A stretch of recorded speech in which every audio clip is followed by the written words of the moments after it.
네, 시청자 여러분 안녕하십니까? 뉴스타트 2부 시작합니다. 김민석 대표 취임 뒤 첫 고위 당정 협의가 어제 열렸습니다.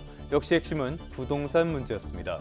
1주택자에 대한 규제 완화가 주로 논의됐는데요. 각종 부동산 정책이 효과 대신 부작용을 불러오고 있다는 점을 고려하면 땜질식 처방에만 그쳐선 안 되겠습니다. 부동산 정책 전반을 재검토하는 계기로 삼아야겠습니다. 장윤기 사건에 이어 이번엔 장미란 씨 실종 사건입니다. 해당 경찰관이 허위로 종결한 실종 신고는 이 건만이 아니었습니다. 경찰이 뒤늦게 장 씨를 수색하고 재발 방지 대책을 내놨지만 이런 경찰을 믿어도 되는지에 대한 답변은 아닙니다. 곧 검찰의 보안 수사권마저 사라지면 어떤 일이 벌어지게 될까요? 보안이 시급해 보입니다. 그럼 이 시각 주요 뉴스부터 살펴보겠습니다. 더불어민주당과 정부가 고위 당정 협의회를 열고 비거주 1주택자 가운데 부득이한 사정이 있는 경우를 폭넓게 인정하는 방향으로 세제 개편안 보완에 나섰습니다. 민주당은 또 1주택자 종부세 과세 시 거주 여부를 구분하지 말자고 정부에 요구했습니다. 대법관 후보 서면 제청을 두고 여야의 거센 공방이 계속되는 가운데 청와대는 향후 대응에 대한 고심을 거듭하고 있습니다. 이 대통령 임기 안에 22명의 대법관을 임명해야 하는 만큼 어떤 선례를 남길지 주목됩니다. 제주에서 실종된 장미란 씨 사건을 허위로 종결한 경찰관이 다른 실종 사건도 허위 종결한 사실이 확인돼 긴급 체포됐습니다. 국가수사본부장은 국민께 송구하다며 전국 실종 사건에 대한 전수조사에 나서겠다고 밝혔습니다. 권창영 2차 종합특검팀이 180일간의 수사를 마무리했습니다. 오늘 최종 수사 결과를 발표하는데 노상원 수첩 의혹이나 서울 양평고속도로 의혹 관련 윗선 수사 등 이른바 미제 사건을 어디까지 규명했을지 관심이 쏠립니다. 트럼프 행정부가 이란에 대한 대규모 경제 고립 작전을 내일 발표합니다. 이란에 자금줄을 쥐는데 초점이 맞춰질 것으로 보이는데 이란은 미국이 경제 전쟁에 의존하는 것 자체가 군사적으로 패배한 증거라고 주장했습니다. 네, 첫 소식입니다. 정부가 이달 초 발표한 세제 개편안은 많은 비판과 부작용에 직면해 있죠. 김민석 대표 취임 뒤 첫 고위당정 협의회에선 비거주 1주택자 증세에 예외를 확대하는 방안이 논의됐습니다. 민주당은 여기서 한 발 더 나아가 1주택자 종부세 과세 때는 거주, 비거주를 구분하지 말자고 정부에 강하게 요구했습니다. 송재인 기자의 보도입니다. 여당 대표로 처음 고위당정 협의회에 참석한 김민석 대표는 정부가 내놓은 세제 개편안에서 보완해야 할 지점을 공개적으로 짚었습니다. 당내에서도 이미 여러 차례 불만이 터져나온 비거주 1주택자 증세가 첫 번째였습니다. 비거주 1주택자에 대해서는 현실의 다양한 부득이한 비거주 사유를 폭 넓게 인정하면서 사각지대가 없어져야 한다고 생각합니다. 이에 정부도 비공개 회의에서 불가피한 이유가 있는 경우에는 1주택 비거주자를 거주로 인정하는 범위를 넓히는 데 공감했습니다. 대표께서 말씀 주신 것처럼 여러 가지 부분에서 세심하게 보고 함께 정교하게 접근해야 된다는 생각입니다. 나아가 민주당은 1주택자 종부세 과세 시에는 비거주 예외 확대 수준을 넘어 아예 실거주 여부 자체를 따지지 말자고 정부에 강하게 요구했습니다. 다만 이는 정부와 합의를 이룬 건 아니라서 다음 달 초쯤 국회로 넘어오는 세제 개편안 수정안에 반영될지는 미지수입니다. 제가 얘기한 것처럼 강하게 요청했다라고 하는 부분에 대해서 좀 방점을 좀 찍어줬으면 좋겠습니다. 당정은 또 500세대 이하의 소규모 재개발, 재건축 사업의 정비구역 지정 등 권한을 시에서 자치구로 넘기는 방안을 추진하기로 했습니다. 초기 단계 권한이 부족해 신속한 공급이 어렵다는 서울구청장들의 요구를 반영했다고 설명했습니다. 당정은 민간 영역 규제 완화도 적극적으로 논의해 공급 속도전을 이뤄내겠다고 거듭 다짐했지만 여당의 많은 지역위원장님들과 단체장들께서 또 단기간 내에 공급 가능한 주택 용지 확보 방안을 제시해 주신다면 정부의 공급 대책 가운데 가장 큰 논란이 되고 있는 용산공원 개발과 관련해선 구체적인 방안을 발표하지 않았습니다. YTN 송재인입니다. 네, 김윤덕 국토교통부 장관 그리고 오세훈 서울시장이 이번 주에 다시 만나 주택 공급 방안을 논의합니다. 지난 면담에서 입장차만 확인한 가운데 논의에 진전이 있을지 주목됩니다. 김대근 기자의 보도입니다. 서울 용산공원 주택 공급 방안을 두고 지난주 김윤덕 국토부 장관과 오세훈 서울시장은 평행선을 달렸습니다. 용산공원에 대해서 일부를 주택을 공급하는 것, 특히 청년이나 신혼부부, 다자녀 가구 이런 분들에 대해서 공급을 하기 위해서 뭔가 수기 과정과 논의 과정, 또 법을 바꿔야 되기 때문에 법을 바꾸는 문제에 대해서 시장님은 일단 원칙적 반대 입장이시고 저는 찬성 입장이고. 용산공원 본체 부지에 대한 아파트 부지로의 전용은 어떤 경우에도 서울시는 동의할 수 없다.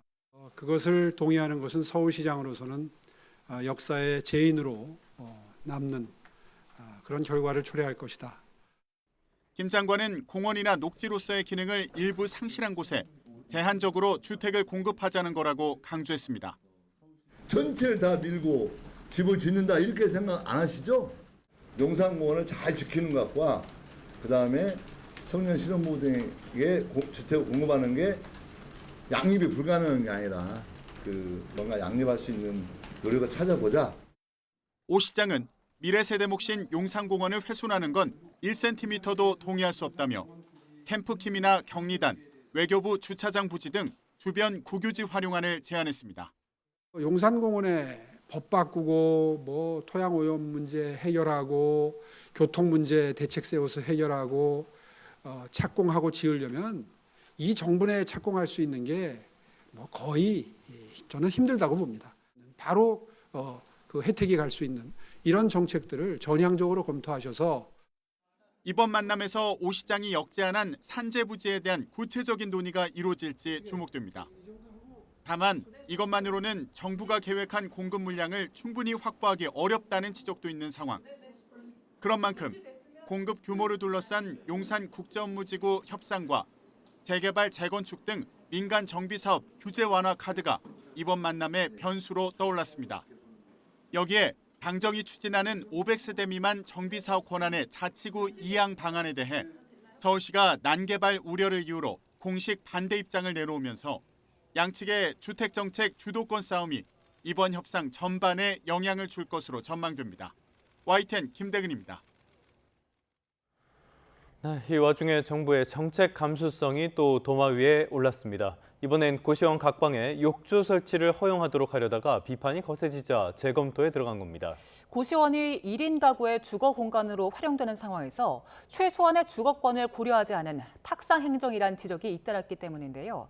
논란은 계속될 걸로 보입니다. 차유정 기자입니다. 고시원 내 비좁은 방, 침대 바로 옆에 욕조가 설치되어 있습니다. SNS에 돌아다니는 AI 합성 이미지인데 고시원에 욕조를 설치할 수 있게 규정을 바꾸려던 정부 행정을 비판하기 위해 만들어졌습니다. 현행법상 고시원은 욕조를 설치할 수 없도록 규정하고 있는데 지난 12일 국토부는 욕조 설치를 허용하도록 개정안을 행정 예고했습니다.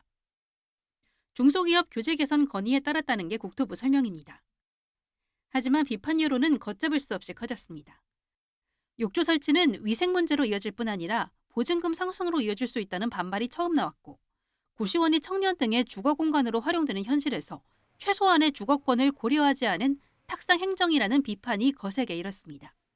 단순히 책상을 빼고 욕조를 넣는 그런 대증 처방이 아니라 주거 취약계층에 대해서 오히려 좀 우롱하는 그런 느낌이 있습니다. 여론이 심상치 않자 행정 예고 아흐레 만에 국토부는 규정을 다시 검토하기로 했다며 청년 주거 대책 일환은 전혀 아니었다고 강조했습니다. 고시원을 주거 공간으로 인정할 수밖에 없다면 욕조 허용이 아닌 면적을 넓히는 등 최소한의 주거 기준과 안전 기준을 높여야 한다는 목소리가 높습니다. YTN 차유정입니다.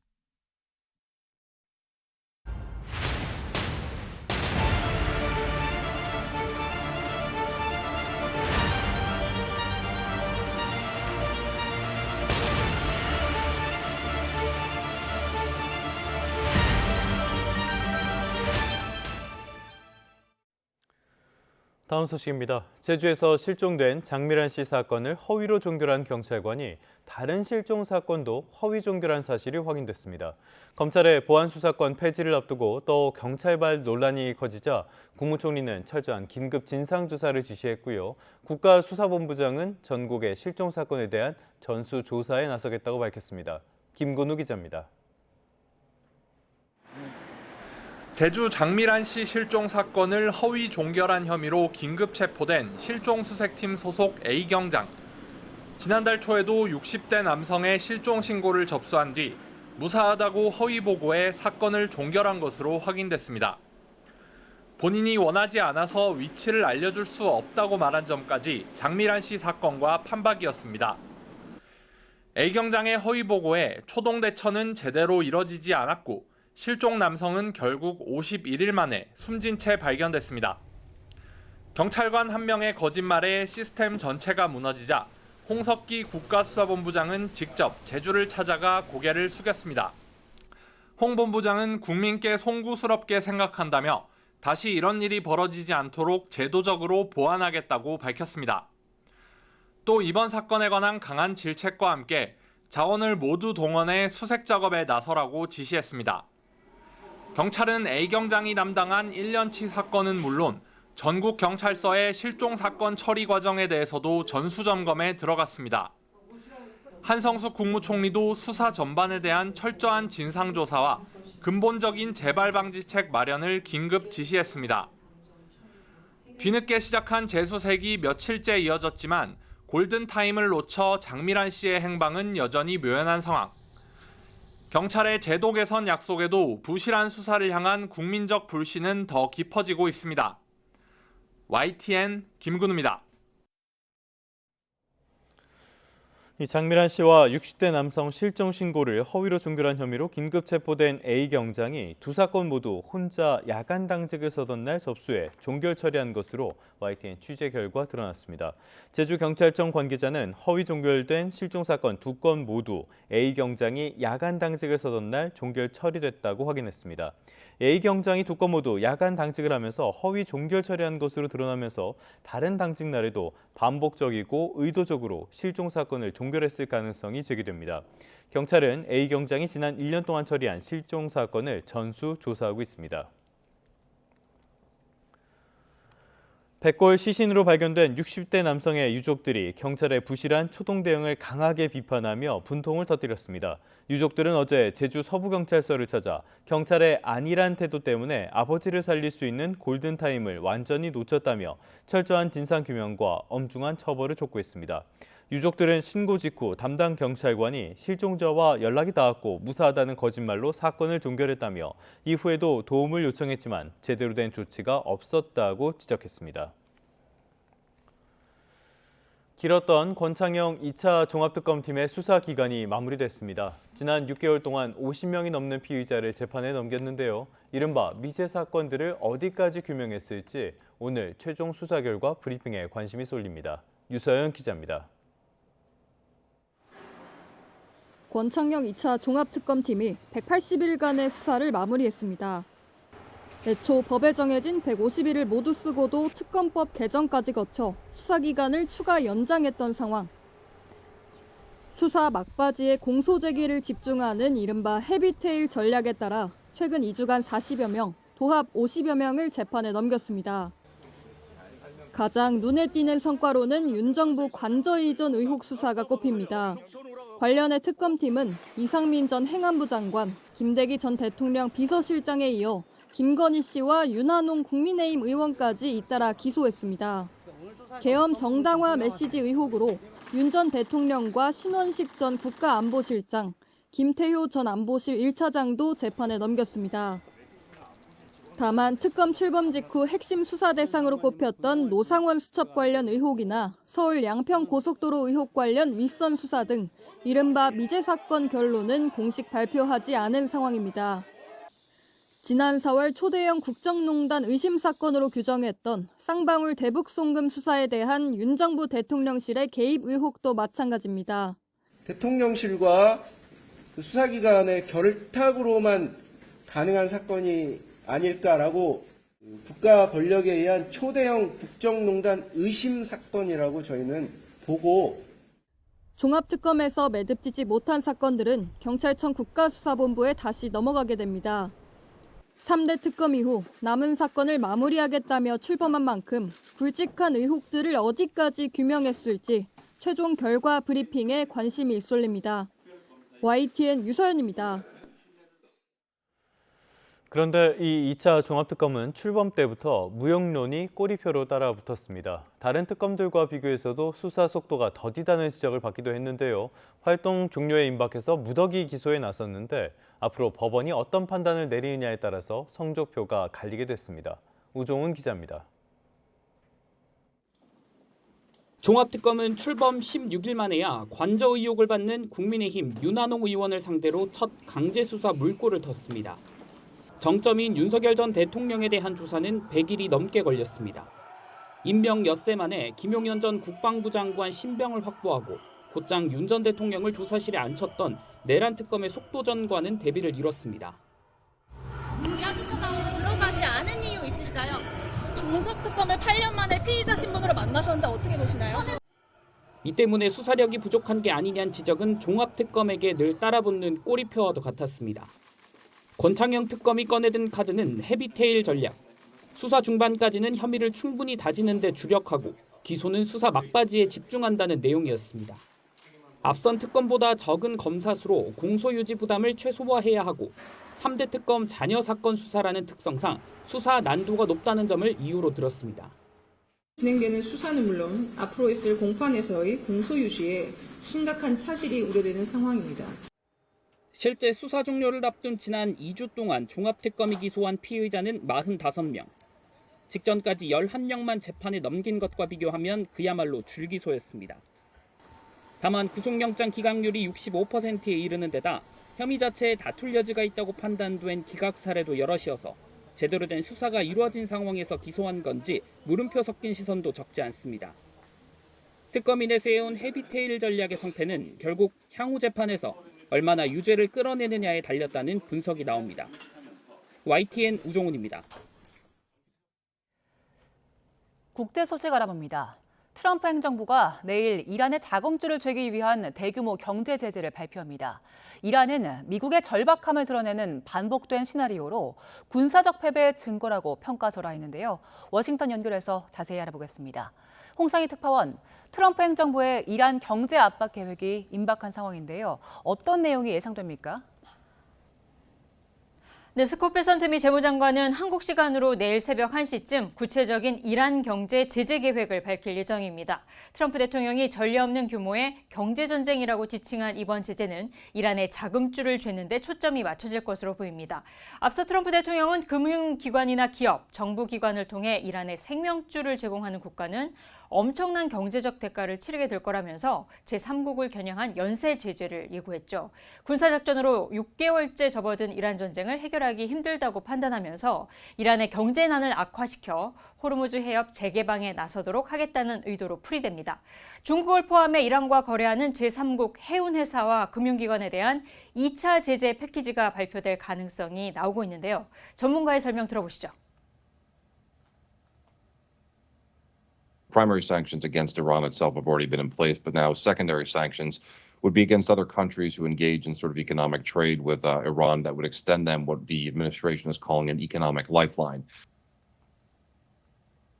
촘촘한 경제 봉쇄로 이란 재정을 고갈시키겠다는 전략인데 이란도 상당한 타격을 받게 될 것으로 보입니다. 경제 제재 성공을 위해 이란산 원유의 최대 구매국인 중국의 협조가 관건이지만 이 중국은 이미 일방적인 제재에 반대한다며 반발하고 있습니다. 때문에 다음 달 워싱턴에서 열릴 미중 정상회담을 앞두고 이번 대이란 경제 압박이 미중 경제 갈등으로 번질 가능성도 나오고 있습니다. 이 부분에 대한 설명도 들어보겠습니다. So it's possible once again that we could see the Chinese push back against this, and that could push the U.S. and China further down the road, potentially into a trade war, going back and forth. 또 여전히 결정권이 이란 혁명수비대와 강경파에 있는 상황에서 이란이 영내 에너지 인프라 공격으로 이 보복에 나설 가능성까지 제기되고 있는 상황입니다. 네, 이란의 반응을 봤더니 미국의 경제 제재를 평가절하하고 있다고요? 그렇습니다. 아바스 아라그치 이란 외무장관은 미국이 예고한 대규모 경제 제재는 과거 미국 행정부에서 여러 차례 시도했던 반복된 시나리오라고 말했습니다. 아라그치 장관은 미국이 똑같은 영화를 반복해서 틀고 있기 때문에 이란은 어떻게 맞서야 하는지 잘 알고 있다고도 말했습니다. 또 미국이 경제 제재로 선회한 건 그만큼 절박하다는 증거라고 평가했는데요. 아라그치 장관의 말도 들어보겠습니다. اینکه از عملیات نظامی و اینکه میزنیم چنان میکنیم فلان میکنیم ها رسیدن دوباره به اینکه همون طرحهای قدیمی رو بیارن این نشون میده که واقعا مستعصل هستن و در مقابل ملت 이란 بزرگ 혁명 ایران 수비대도 미국이 경제 전쟁에 나선 건 군사적으로 패배했다는 의미라며 미국의 이번 압박은 전혀 새로울 것이 없다고 깎아내렸습니다. 이란은 그러면서도 미국이 대화로 돌아와 해결책을 찾아야 한다고 강조하기도 했는데요. 미국과 이란의 협상을 중재했던 아심 무니르 파키스탄군 총사령부는 미국의 경제 제재 발표 당일인 현지 시간 24일 테헤란을 방문할 예정이어서 이 협상의 돌파구를 마련할 수 있을지 관심이 모이고 있습니다. 지금까지 워싱턴에서 전해드렸습니다.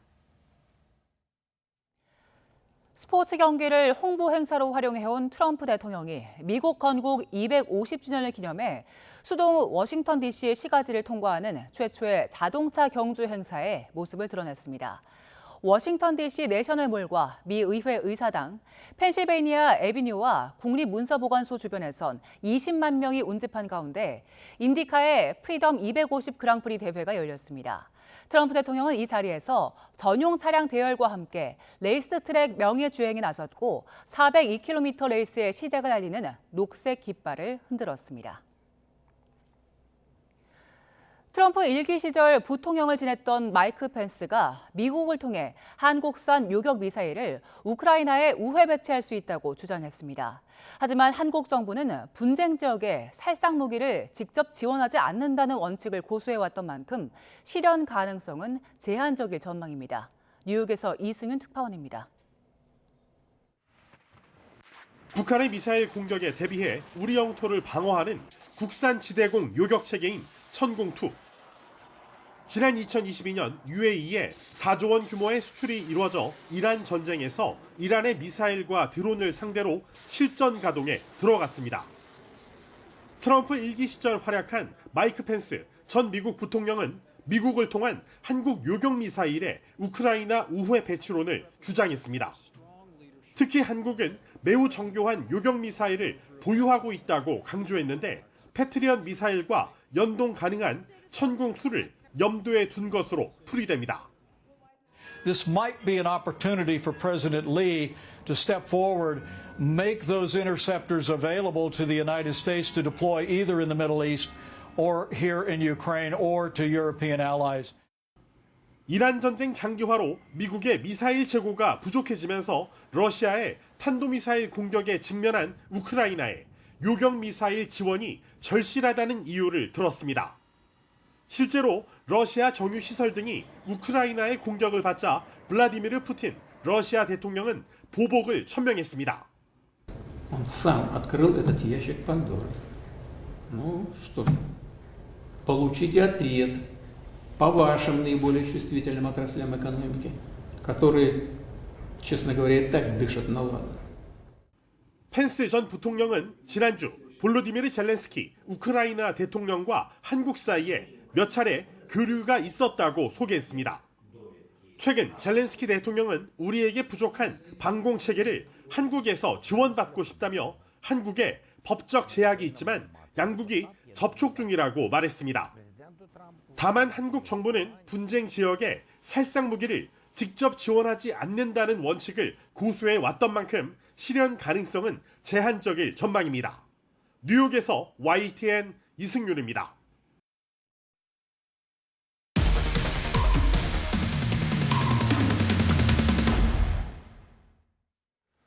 사건 사고 소식입니다. 대전의 한 새마을금고 전 지점장이 대출금 수억 원을 빼돌린 혐의로 검찰에 넘겨진 것으로 확인됐습니다. 지금까지 피해가 확인된 곳만 20곳이나 됩니다. 오승훈 기자의 단독 보도입니다.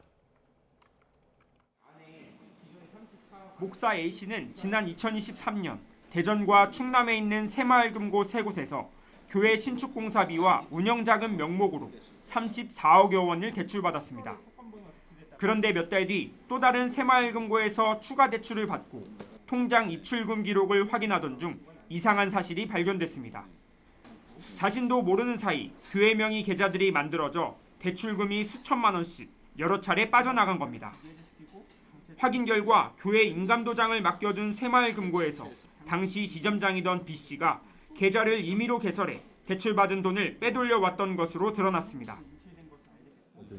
그 지점장이 개인정보를 이용을 해가지고 통장도 자기 마음대로 다 만들고 그리고 서류도 원본이 아닌 뭐 복사본을 쓰든 이렇게 했죠. 눈물이 날 정도의 사실이에요. 왜냐하면 죽고도 싶었어요. 새마을금고는 사건 발생 직후 자체 감사를 벌여 B씨를 직위 해제하고 경찰에 고발했습니다. 수사 결과 피해 교회와 법인만 모두 20곳, 피해금만 7억 6천만 원이 넘는 것으로 파악됐습니다. 이곳 새마을금고 전 지점장은 지난달 말 업무상 횡령 혐의로 검찰에 넘겨졌습니다. 경찰은 함께 범행에 가담한 대출 모집인도 송치하고 피해금 가운데 약 3억 2천만 원을 추징 보전했다고 밝혔습니다. B씨는 YTN과의 통화에서 그동안 7차례 고소당했지만 혐의 없음이나 각하 처분을 받았고 이번에도 충분히 소명할 계획이라고 말했습니다. 전국에 있는 새마을금고에서 임직원 횡령 등 금융사고가 발생한 건 이번이 처음은 아닙니다. 지난 5년 동안 37건, 피해 금액은 210억 원이 넘습니다. 대책 마련이 시급하다는 지적에 새마을금고가 100억 원을 투입해 검사 종합 시스템을 전면 재구축하고 있지만 완료 시점은 내년입니다. YTN 오승훈입니다. 경기 광주에 있는 쿠팡물류센터에서 40대 노동자가 작업 중에 사고를 당해 심정지 상태로 병원에 옮겨졌습니다. 경찰은 남성이 지게차를 운전하다가 구조물 사이에 낀 것으로 보고 있습니다. 송수연 기자입니다. 경기 광주에 있는 쿠팡물류센터. 이곳에서 지게차와 구조물 사이에 사람이 끼었다는 신고가 접수된 건 낮 12시 15분쯤입니다. 사고를 당한 40대 한국인 남성 노동자는 심정지 상태로 병원으로 옮겨져 치료받고 있습니다. 사고 당시 남성은 물류센터 안에서 지게차로 물건을 옮기는 작업 중이었던 것으로 조사됐습니다. 경찰은 남성이 입식 지게차를 타고 후진하다가 뒤에 있는 구조물 안전바와 부딪히면서 목 부위가 낀 것으로 보고 있습니다. 사고가 난 지게차는 서서 운전하는 형태로 운전석이 바깥과 통해 있는 구조인 것으로 파악됐습니다. 고용노동부는 즉시 현장 조사에 착수해 산업안전보건법 등 관련 법령 위반 여부를 살펴보고 있습니다. 경찰은 쿠팡 측으로부터 사고 전후 CCTV 영상을 이미 제출받아 정확한 사고 경위를 조사할 방침입니다. YTN 송수연입니다. 올림픽공원 시위 현장에서 다른 시위 참가자의 목덜미를 잡아끈 50대가 경찰에 붙잡혔습니다. 전국 곳곳에서 화재도 잇따랐습니다. 사건 사고 소식 김다영 기자입니다. 개표소 봉쇄 시위가 이어지고 있는 서울 올림픽공원 핸드볼 경기장. 한 남성이 바닥에 누워있는 다른 남성의 목덜미를 붙들고 질질 끌고 갑니다. 시위 참가자들끼리 갈등을 빚다가 폭행까지 이어진 겁니다. 경찰은 폭행 혐의를 받는 50대 남성을 현행범 체포해 정확한 범행 동기 등을 조사하고 있습니다. 고속도로 갓길에 세워진 트럭에서 희뿌연 연기가 피어오릅니다. 오전 11시쯤 경기 여주시 제2영동고속도로 서울 방향 대신터널 부근을 달리던 1톤 트럭에서 불이 난 겁니다. 다친 사람은 없었지만 서울 방향 2개 차로 가운데 1개 차로가 통제되면서 한때 4km가량 정체가 이어졌습니다. 차가 정체되면서 뭐지 하면서 했는데 이제 길가 우리 도로에서 이제 불이 난 것 같더라고요. 기차들은 많이 정체가 있었을 것 같아요. 시장 점포 안에서 화염이 솟구치고 소방대원들이 연신 물을 뿌립니다. 새벽 시간 서울 서대문구에 있는 영천시장에서도 불이 나 점포 2곳이 완전히 탔고 8곳도 일부 피해를 봤습니다. 2시간 반 만에 불을 끈 소방당국은 정확한 화재 원인을 조사하고 있습니다. YTN 김다현입니다. 경남에서는 수해 복구가 한창입니다. 휴일에도 자원봉사자들이 지역 곳곳에서 구슬땀을 흘렸습니다. 이명준 기자입니다. 대형 온실이 뻘밭으로 변했습니다. 여기저기 집기류가 나뒹굽니다. 거제 섬꽃축제 행사를 위해 국화를 키우던 대형 온실이 침수 피해를 본 겁니다. 침수의 흔적이 당시 이곳에 물이 얼마나 들어찼는지 짐작하게 합니다. 이번 호우로 11만 제곱미터 규모 거제 섬꽃축제 행사장 전체가 잠겼는데 추정 피해 금액만 200억 원 정도. 오는 10월 30일부터 열흘 동안 개최할 예정이었던 거제 섬꽃축제도 열지 못하게 됐습니다. 지난해 11월부터 축제를 준비했던 그동안의 노력이 물거품이 되고 만 겁니다. 안타까워서 이제 눈물을 흘리는 직원들도 많았고 우리 기간제 근로자들도 아침 일찍부터 나오셔가지고 거기에 있는 걸 갖다가 이제 밖으로 끄집어내려고 노력들을 많이 하셨고 앉아서 우시는 분들도 막 좀 있었습니다. 지역 관광 명소가 수해로 큰 피해를 보자 자원봉사자들이 나섰습니다. 굴착기로 토사를 치우고 흙 범벅인 화분을 밖으로 빼냅니다. 폭염특보 속 무더운 날씨도 자원봉사의 열기를 이겨내진 못합니다. 땀도 너무 많이 나고 팔도 아프고 다리도 아프고 이러는데 그래도 저희들이 손을 한 손 한 손 모은 게 뿌듯하고 또 이게 재난 지역에 우리들의 힘을 모은 그게 큰 도움이 되면 좋겠다는 생각을 하고 열심히 하고 있습니다. 일손이 부족한 농가에도 자원봉사의 손길이 닿고 있습니다. 포도하우스 바닥에 쌓인 흙을 삽으로 걷어내 나무의 숨통을 틔워줍니다. 예상치 못한 피해를 본 농민도 일상 회복의 희망을 품어봅니다. 그 서울에서의 길이 얼마나 멉니까?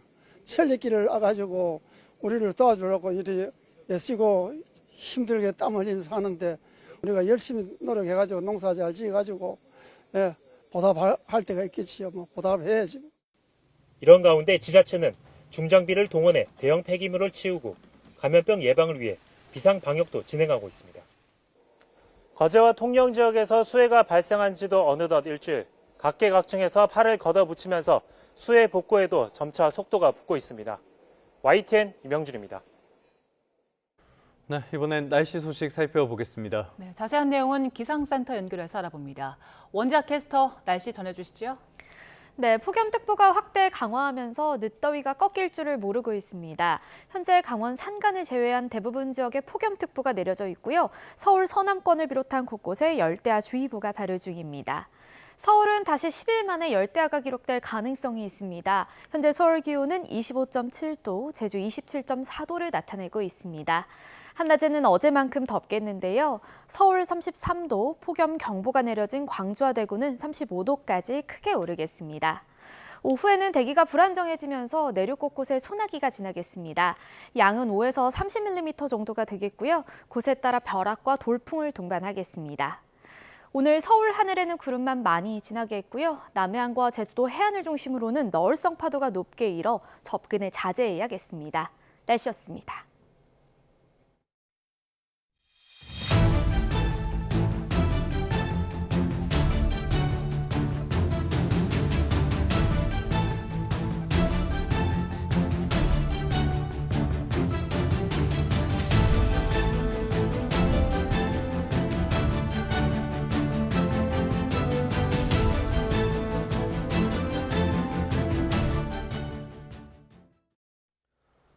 네, 주요 뉴스부터 다시 살펴보겠습니다. 장미란 씨와 60대 남성 실종 신고를 허위 종결한 혐의로 긴급 체포된 A 경장이 두 사건 모두 혼자 야간 당직을 서면서 이런 날에 접수해 종결 처리한 것으로 YTN 취재 결과 드러났습니다. 제주경찰청 관계자는 허위 종결된 실종 사건 두 건 모두 A 경장이 야간 당직을 서던 날 종결 처리됐다고 확인했습니다. 이에 따라 A 경장이 다른 당직 날에도 반복적이고 의도적으로 실종 사건을 종결했을 가능성이 제기됩니다. 경찰은 A 경장이 지난 1년 동안 처리한 실종 사건을 전수 조사하고 있습니다. 제주 실종 사건 허위 종결 사태와 관련해 홍석기 경찰청 국가수사본부장이 국민께 송구스럽게 생각한다며 다시는 이런 일이 일어나지 않도록 제도적으로 보완하겠다고 밝혔습니다. 홍 본부장은 어제 제주경찰청 방문 뒤 취재진을 만나 제도적 보완 전이라도 현장 수사에 대한 마음가짐을 다시 한번 다잡도록 강하게 질책했다고 언급했습니다. 한성숙 국무총리도 경찰의 부실 수사 논란에 대해 수사 과정 전반에 대해 철저히 진상을 조사하라고 지시했습니다. 한 총리는 이번 논란에 강한 유감을 표한 뒤 경찰청에 이러한 긴급 지시를 내렸습니다. 이어 경찰이 실종 신고 접수와 처리 과정에서 허위로 사건을 종결하는 등의 행위가 없는지 면밀히 확인하고 근본적인 재발 방지 대책을 조속히 마련해 보고하라고 덧붙였습니다. 정치권 소식 알아보겠습니다. 더불어민주당과 정부가 고위 당정협의회를 열고 부동산 세제 개편안 가운데 비거주 1주택자의 실거주 인정 범위를 확대하는 방향에 공감대를 모았습니다. 민주당 박성준 수석 대변인은 고위 당정협의회 직후 브리핑을 통해 불가피한 사유로 거주하지 못하는 1주택자에 대한 예외 인정 확대 필요성에 당정이 뜻을 같이 했다고 밝혔습니다. 또 종합부동산세 개편과 관련해 1주택자에 대해서는 거주와 비거주 구분을 아예 두지 말 것을 정부 측에 강하게 요청했다고 설명했습니다. 국민의힘은 정부와 여당이 500세대 이하 소규모 재개발, 재건축 인허가 권한을 구청장 같은 기초단체장에게 이양하기로 한 것에 대해서 서울시장을 사실상 무력화하려는 조치라며 강하게 반발했습니다. 최보윤 수석 대변인은 논평에서 이는 서울시를 건너뛰고 여당 성향 자치구의 칼자루를 쥐어주려는 꼼수라며 주택 공급 촉진이 아니라 완력을 휘두르는 행태라고 주장했습니다. 또 정부의 종합부동산세 개편안이 채 20일도 되지 않아 흔들리고 있다며 원칙이라던 부동산 세제 정책마저 갈팡질팡하고 있다고 비판했습니다. 국민의힘이 지역별 당협위원장을 책임당원이 직접 뽑는 안건을 두고 이르면 오늘 최고위원회의에서 최종 결론을 내릴 전망입니다. 당의 쇄신이 필요하다고 주장해온 지도부가 안건 처리를 강행할 거란 관측이 나오는데요. 추후 당내 반발도 거셀 걸로 보입니다. 권준수 기자의 보도입니다. 지역 조직을 총괄하고 향후 선거 준비를 책임지는 보직인 당협위원장 선출 방식을 두고 국민의힘 장동혁 대표는 모든 지역에서 책임당원이 위원장을 직접 뽑는 직선제를 추진해왔습니다. 당원 중심 정당으로 거듭나야 한다는 취지인데 최고위원회는 오늘 최종 결론을 낼 것으로 보입니다. 당협위원장에 대한 임기가 어차피 8월 말 종료이기 때문에요. 그 절차를 거치는 과정에서 이제 충분한 논의가 있었고 계속 미룰 사안은 아니어서. 최고위원 대부분은 당의 쇄신을 위해 직선제가 필요하다는 의견인 것으로 전해졌습니다. 문제는 당내 갈등이 깊다는 점입니다. 비당권파 의원 4명에 대한 중징계 여파로 분열에 대한 우려가 커진 상황에서 이번 개혁안은 결국 지도부의 당 장악용 꼼수라는 비판이 거셉니다. 지난 최고위에서도 정점식 원내대표는 원내 의견을 바탕으로 사실상 반대 입장을 낸 거로 전해졌는데 우재준 최고위원은 현 지도부가 개혁을 논할 자격 자체가 없다고 질타했습니다. 모든 당협위원장을 새로 한번 평가하겠다는 건데 저는 우리 지도부가 할 수 있는 범위를 벗어난다고 생각했습니다. 두 차례 의원총회에서도 중진을 중심으로 반대 목소리가 잇따랐는데 오선 윤상현 의원은 SNS를 통해 당내의 다른 의견을 지도부를 흔드는 목소리로만 받아들이고 반대하는 목소리를 배척하는 뺄셈 정치로는 강한 당을 만들 수 없다고 지적했습니다. 다만 중진 불출마론까지 거론했던 장동혁 대표는 오는 26일 취임 1주년을 앞두고 강공책을 계속 펼쳐나갈 거란 관측이 지배적입니다. 최고위에서 안건이 가결되더라도 비당권파와 중진의 거센 반발이 맞물려 있어 갈등은 쉽게 사그라지지 않을 전망입니다. YTN 권춘수입니다. 더불어민주당 김민석 대표가 취임 일주일 만인 오늘 국민의힘 장동혁 대표와 첫 회동을 합니다. 김 대표는 오늘 오전 국회에서 장 대표를 비롯한 국민의힘 지도부와 상견례를 가질 예정입니다. 김 대표가 지난 17일 민주당 전당대회에서 당대표로 선출된 뒤 장 대표와 만나는 건 처음입니다. 대법관 후보 서면 제청을 두고 여야의 거센 공방이 계속되고 있습니다. 청와대도 대응 수위에 대한 고심을 거듭하는 중입니다. 대법관 증언법 통과로 이 대통령 임기 안에 22명의 대법관을 임명해야 하는 만큼 첫 단추를 잘 꿰는 게 중요하다는 의미로 풀이됩니다. 임예진 기자의 보도입니다. 대법원장의 서면 제청을 공개적으로 비판한 청와대는 주말에도 대응 방안을 두고 고심을 이어갔습니다. 여러 선택지 가운데 앞서 조율됐던 김성수 부장판사에 대해선 국회에 임명동의안 제출을 검토하는 것으로 알려졌지만 서두르진 않을 거로 전망됩니다. 청와대 관계자는 YTN과의 통화에서 인물에 대한 호불호를 떠나 대법원장의 서면 제청 자체가 유효한지를 두고 절차적인 문제부터 검토하고 있다고 말했습니다. 사전 협의 없는 일방적인 서면 제청이 정례화되면 대통령의 임명권에 대한 훼손으로 이어질 수 있다는 겁니다. 앞서 성기홍 청와대 홍보소통수석도 방송에 나와 사안을 중대하게 보고 있다며 비슷한 취지로 말했습니다. 이거는 이제 협의를 건너뛰고서 어떤 대통령의 임명권을 존중하지 않는 그런 어떤 일방 통보 절차였다는 점에서 특히 지난 2월 국회를 통과한 법원조직법 개정안에 따라 오는 2028년부터 2030년까지 대법관 수가 매년 4명씩 늘어 모두 12명이 증가하는 상황. 퇴임하는 기존 대법관까지 포함하면 전체 26명 가운데 22명을 이 대통령 임기 안에 임명하게 됩니다. 이번 사태를 어떻게 매듭짓는지가 향후 대법관 임명 과정의 가늠자가 될 수 있는 겁니다. 다만 어떤 결론을 내놓든 사태가 장기화되면 대법관 공백으로 인한 부담을 떠안아야 할 수도 있습니다. 청와대가 숨을 고르고 있는 가운데 국회에서의 공방은 연일 격화되고 있습니다.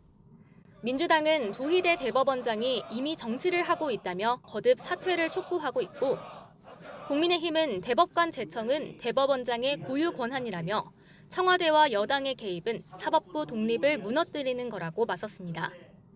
조희대 대법원장은 제청 이후 여전히 침묵하고 있는데 청와대가 어떤 선례로 이번 사태에 물꼬를 틀지 주목됩니다. YTN 임혜진입니다.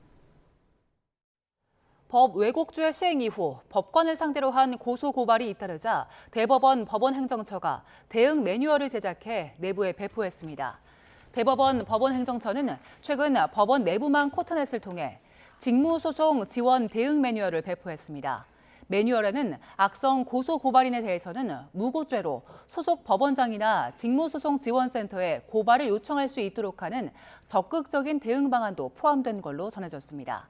법 왜곡죄는 판사나 검사, 경찰이 법을 왜곡해 특정인에게 부당한 이익이나 피해를 주는 것을 막기 위해 지난 3월 도입되는데 법 시행 이후 무분별한 고소 고발이 수사에 영향을 주거나 법관의 판단을 위축시킬 수 있다는 우려가 제기됐습니다. 경남 통영 앞바다에서 낚시어선과 어선이 충돌해 이 낚시어선이 뒤집히는 사고가 났습니다. 휴일 관광객 구조도 잇따랐습니다. 휴일 사건 사고 소식 이성호 기자가 정리했습니다. 컴컴한 바다 위에 낚시어선 한 척이 완전히 뒤집혀 있습니다.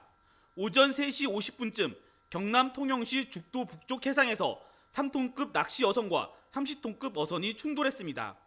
이 충격으로 낚시어선이 전복되면서 선장 등 3명이 바다에 빠졌지만 구조 요청을 받은 인근 선단선이 구조했고, 낚시어선 선내에 있던 나머지 승객 4명도 선체가 완전히 뒤집히기 직전 충돌 어선에 의해 무사히 구조됐습니다.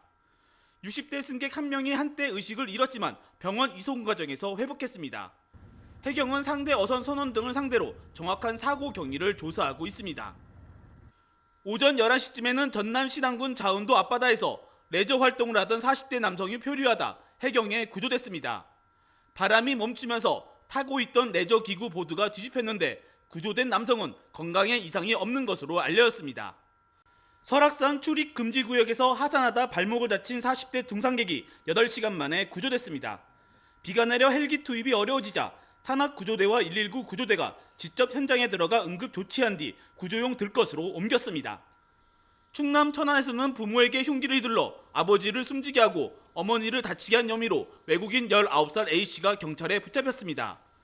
A씨는 범행 직후 직접 신고했으며 경찰 조사에서 부모가 사업 문제로 다투는 것을 말리다 흉기를 휘둘렀다는 취지로 진술한 것으로 전해졌습니다. YTN 이성호입니다. 어제는 더위가 한풀 꺾인다는 절기 처서였습니다. 그런데 대단히 더웠죠. 폭염특보가 전국적으로 확대되기도 했습니다. 이번 주에도 더운데요. 태풍 변수는 있습니다. 고한석 기자입니다.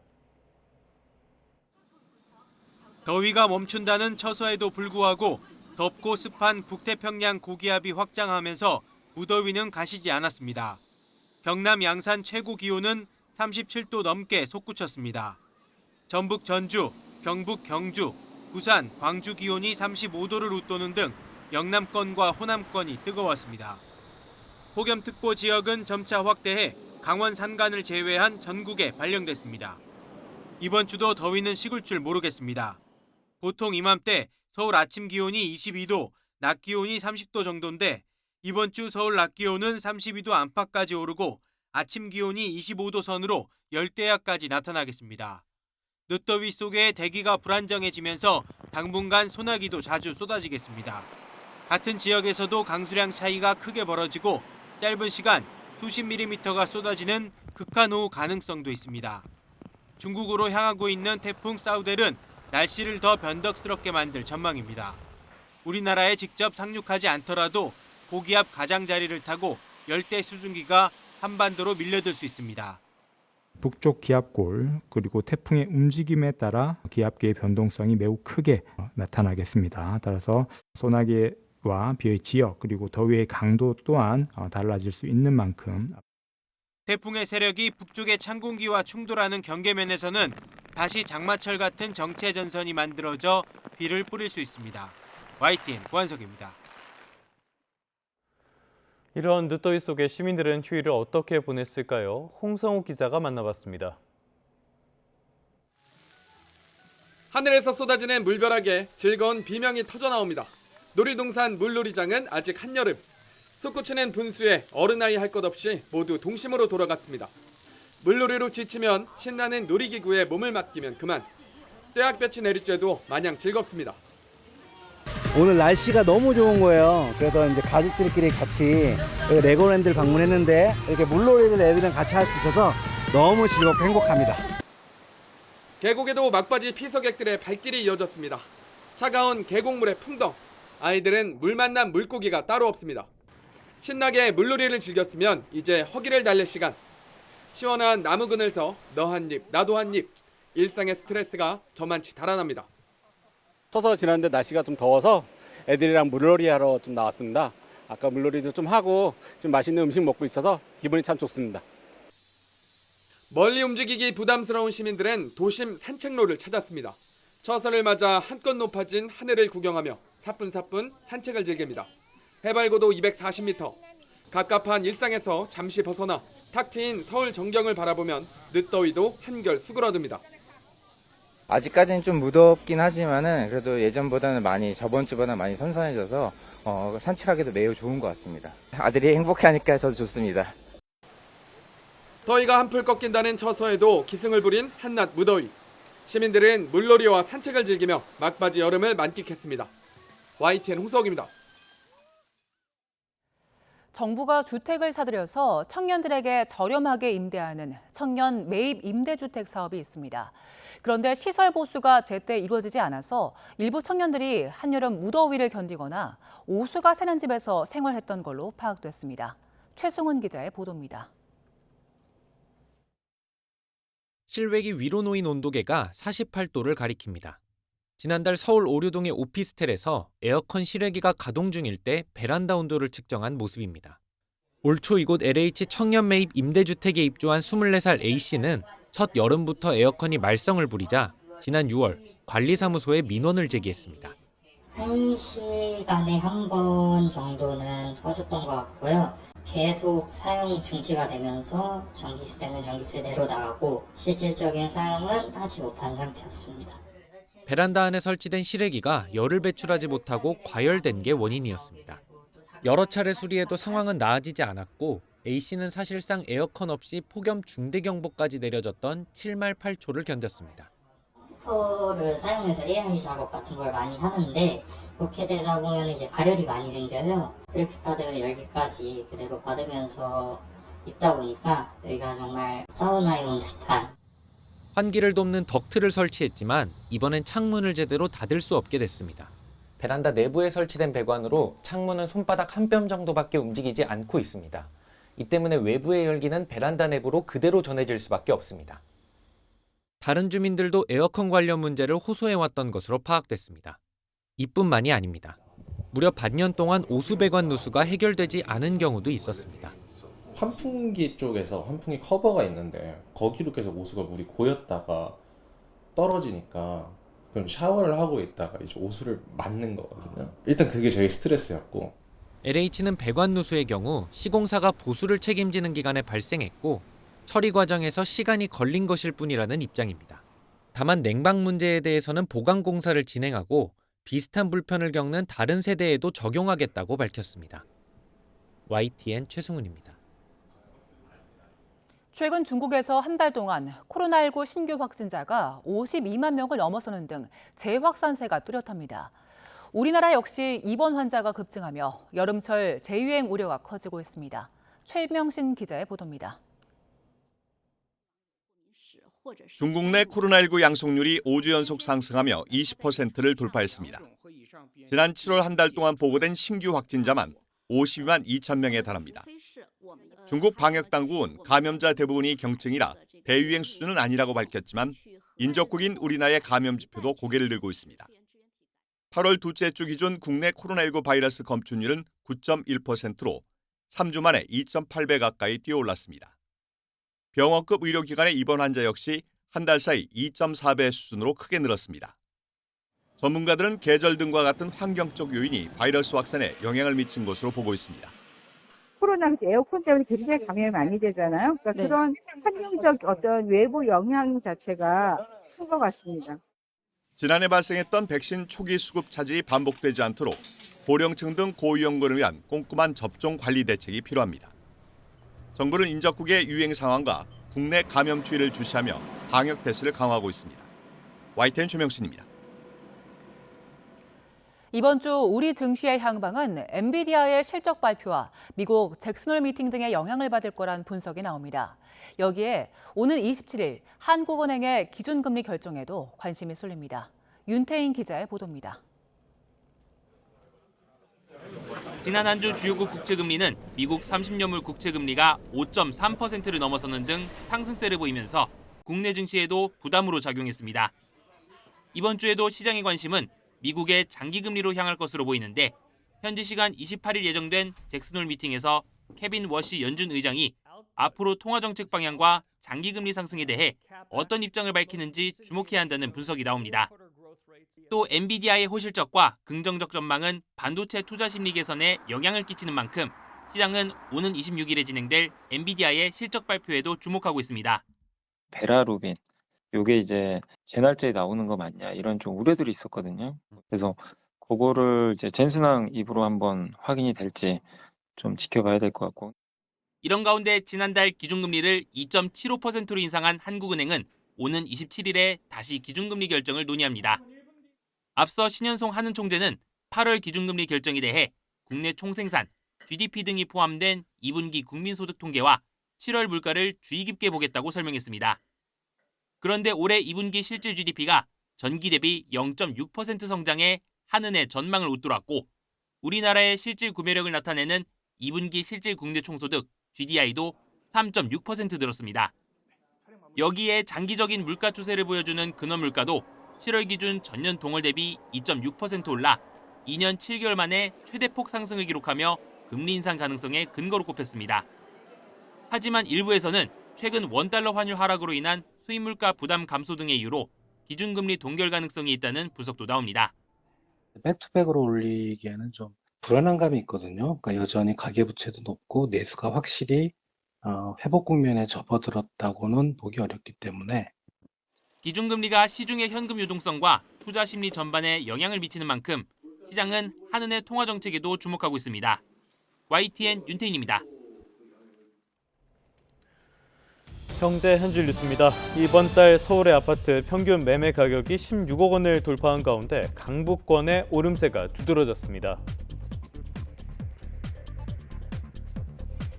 임광현 국세청장이 자신의 SNS에 고가 법인주택에 대한 국세청의 전수점검 결과를 공개하며 40% 이상이 사주 일가가 사적으로 사용하는 이른바 황제 사택인 걸로 집계됐다고 밝혔습니다. 정부의 지방 이전 대상으로 거론되는 금융감독원에서 최근 5년 동안 퇴직한 직원이 500명에 이르는 것으로 파악됐습니다. 올해 상반기 국내 은행 순이익이 지난해보다 소폭 감소한 걸로 나타났습니다. 해양수산부는 다음 달 추석을 앞두고 정부 비축 수산물 2만 톤을 시장에 공급한다고 밝혔습니다. 지금까지 경제 한 줄 뉴스였습니다. 네, 국제 소식입니다. 미국이 이번 주 이란에 대한 강력한 경제 제재, 경제적 D-Day를 예고했죠. 이란 내부에선 강경파와 온건파의 목소리가 교차하고 있습니다. 종전협상에서 핵심적인 중재 역할을 했던 파키스탄군 총사령관은 오늘 이란에 도착할 예정이어서 협상 돌파구를 찾을지 관심입니다. 신호 기자의 보도입니다.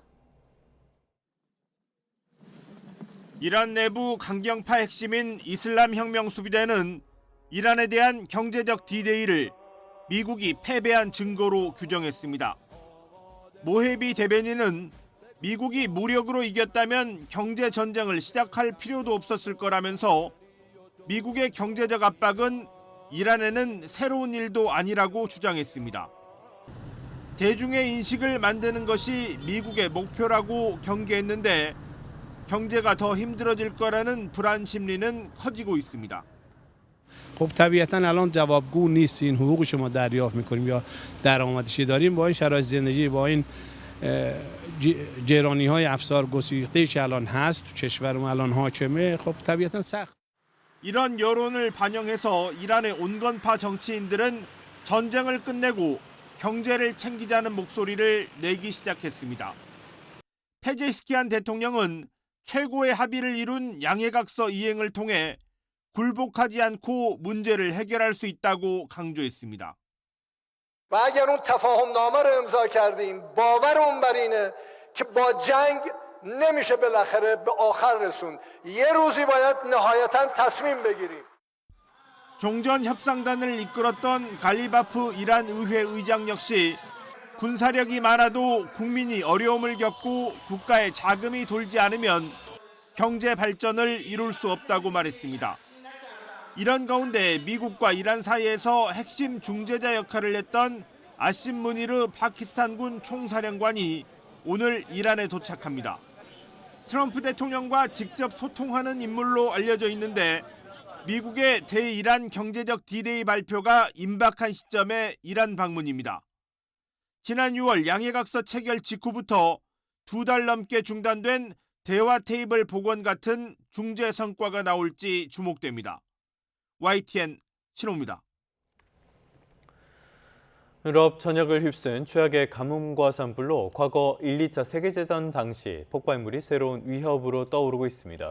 대규모 산불 현장에서 땅속 깊이 숨어있던 폭발물이 터지는 사례가 잇따르자 유럽 각국이 긴급 대응에 나섰습니다. 정유신 기자의 보도입니다. 험화가 휩쓸고 지나간 벨기에 동부 야산에 소방대원들이 조심스럽게 접근합니다. 잔불 제거는 물론 땅속에 숨어있는 2차 세계대전 당시 불발탄 때문입니다. 80년 넘은 불발탄이 폭발한 사례가 잇따라 보고되자 현지 소방당국이 비상대응에 들어갔습니다. Il y a eu un certain nombre de détonations également pendant l'incendie et notamment plusieurs bombes ont été découvertes et les services de déminage de l'armée ont dû intervenir à un moment pour l'une d'elles. D'autres endroits. 벨기에 리에주는 지난 1944년 독일군이 서부 전선에서 연합군에 맞서 최후 반격에 나섰던 곳입니다. 밭을 갈던 농부들이 폭발물을 발견해 신고하기도 하고 지난 2017년엔 1.8톤이 넘는 대형 폭탄까지 나와 군 당국이 긴급 출동하기도 했습니다. 독일과 프랑스에서도 2차 대전 이후 방치된 폭발물이 터져 산불 진화에 애를 먹었습니다. 독일에선 폭발물이 발견된 지역 주민들에게 긴급 대피령이 내려졌고 프랑스에선 400여 발의 박격포탄과 탄약을 회수했습니다. 특히 올해는 폭우로 무성하게 자란 초목들이 폭염과 맞물려 불쏘시개 역할을 톡톡히 하고 있습니다. Il y a de l'herbe qui a poussé dessus, c'est un peu enfoui sous le sol et bien sûr c'est un danger supplémentaire pour les gens, les pompiers. 최악의 가뭄으로 다뉴브 강이 바짝 마르며 물속에 잠겨있던 나치 독일 군함 등 전쟁의 상흔이 수면 위로 드러나기도 했습니다. YTN 정신입니다. 강력한 엘니뇨 현상으로 건조한 날씨가 이어지는 인도네시아 보르네오 섬에서 대형 산불이 계속 번지고 있습니다. 산불 연기가 섬 전체로 확산하면서 일부 지역에선 가시거리가 몇 미터까지 줄어들었고요. 호흡곤란을 호소하는 주민도 늘어나고 있습니다. 인접한 말레이시아 국경 지역에선 대기질이 매우 나쁨 수준으로 나빠지면서 600개 학교가 문을 닫기도 했습니다. 인도네시아 대통령은 현지 시간 22일 화재 현장을 방문해 산불 대응 회의를 주재하고 군 병력 1,500명과 헬기 6대를 추가로 진화 작업에 투입하기로 했습니다. 인도네시아 정부는 엘니뇨에 따른 건조한 날씨 속에 지난달까지 2,000제곱킬로미터 이상의 면적이 불에 탔다고 밝혔습니다. 할리우드의 대작이죠. 스파이더맨 4와 오디세이가 어제로 각각 800만, 700만 관객을 돌파했습니다. OTT로는 경험할 수 없는 체험을 극대화한 특별관 성적과 무더위가 흥행을 부채질했다는 평가가 나옵니다. 이준엽 기자가 관객들을 만나고 왔습니다. 엿새 차이를 두고 개봉한 스파이더맨 브랜드 뉴 데이와 오디세이의 상영 시간은 각각 2시간 25분과 2시간 52분에 이릅니다. 쇼폼 콘텐츠와 배속 관람, 유튜브 요약 영상에 익숙해진 관객들에게는 부담스러울 만도 한데 흥행세는 멈출 줄을 모릅니다. 이게 영화가 길다 보면 스토리나 서사를 좀 풀 시간이 되게 길어진다고 생각을 해서 마지막에 더 재밌는 장면이 나왔을 때 그냥 쇼츠 같은 거 보는 것보다는 훨씬 더 큰 도파민이 터지고 그런 부분이 또 있는 것 같아서 저는 뭐 긴 영상의 매력도 있다고 생각합니다. 긴 상영 시간은 오히려 영화관 바깥과는 차별화된 경험을 만들어주는 요소라는 반응인데 극장만의 매력을 선호하는 경향은 유독 두드러지는 특별관 흥행에서도 드러납니다. 상업영화 최초로 전체 분량을 IMAX 필름으로 찍은 오디세이와 할리우드 최초로 스크린X 포맷에 맞춰 설계된 스파이더맨 4는 개봉 전부터 이목을 끌었습니다. And when you're in the theater, you'll feel the full impact of how it was shot. So you'll be on the Odyssey with all of us. 실제로 스파이더맨 4 개봉 이후 특별관 관객 점유율은 지난해 같은 기간과 비교해 2배 넘게 뛰었습니다. 원본 크기로 관람할 수 있는 국내 최대 IMAX관은 그야말로 예매 대란이고 표만 구한다면 수도권 먼 거리도 마다 않고 달려옵니다.